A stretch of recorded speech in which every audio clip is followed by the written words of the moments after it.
This segment of Delmarva Life is brought to you by TidalHealth.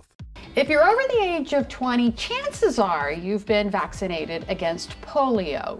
If you are not sure, you just may want to look into it. And here's why. Just a couple of weeks ago, polio was detected in New York wastewater. A New York man tested positive for the potentially deadly disease last month. So, what does that mean for us? Well, you know what? To help us understand exactly what's going on with the polio and the vaccine against it, Dr. Chris Snyder, who's the TidalHealth Chief Quality Officer. Good afternoon, sir.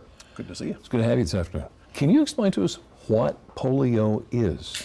Yeah, let me be clear. I've never seen it, and I've been in practice almost 30 years, so pretty rare. Yeah. But it's a virus. It's an enterovirus. Everybody knows about viruses now because of COVID. So this is a virus that lives in the stool. So and it's usually fecal orally transmitted. So which means hand to mouth. Yeah. So washing those hands again. We're seeing a little bit of a rise in it, probably because there's a lot of, number one, unvaccinated countries outside of the U.S. So the travel is a big part of that. And number two, there's a number of unvaccinated Americans where I think we're seeing probably a rise also. Wow. So what are some symptoms of polio? Well, it's interesting. So everybody always thinks about the iron lung and how children used to have to be stuck in that big box for breathing purposes. It affects the neurologic system, which causes muscle weakness. Rarely, and it is rare, that people actually lose their neurologic function with polio. Most of the time it's just like a common cold. So it's really hard to detect. In fact, about 98% of people don't even have any neurologic symptoms with polio. So good news is most time you're not going to be paralyzed, but bad news is there's no treatment for it if you get it. So the best treatment is prevention with the vaccine. I thought it was gone. So it's been gone, but unfortunately there's a couple different types. You can get it from the oral vaccine because the oral vaccine is a live vaccine. So there's a time period where you take the oral in.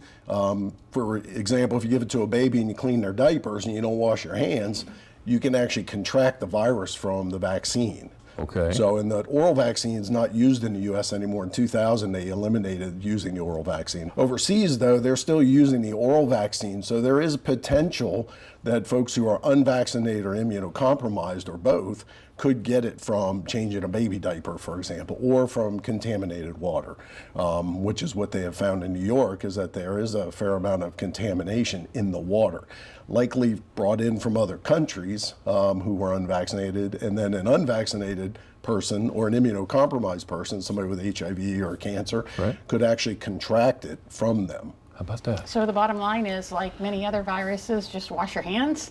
Well, it's a big part of it, yes. It's pretty simple. The most important part of this is get vaccinated. Sure. So ideally having a vaccine is 99.9% effective. In fact, after 2 shots, it's greater than 90% effective. So getting that third one's about 99%, and the one prior to school is just the booster to get you through adulthood. So it's super important. Again, we're all learning a lot about vaccines. There's a lot of technology since the wonderful COVID pandemic that we just have kind of been going through. So, and actually those vaccines are also working too to suppress the illnesses with it. So, TidalHealth's Dr. Chris Snyder, thank you so much. Thank you. All right.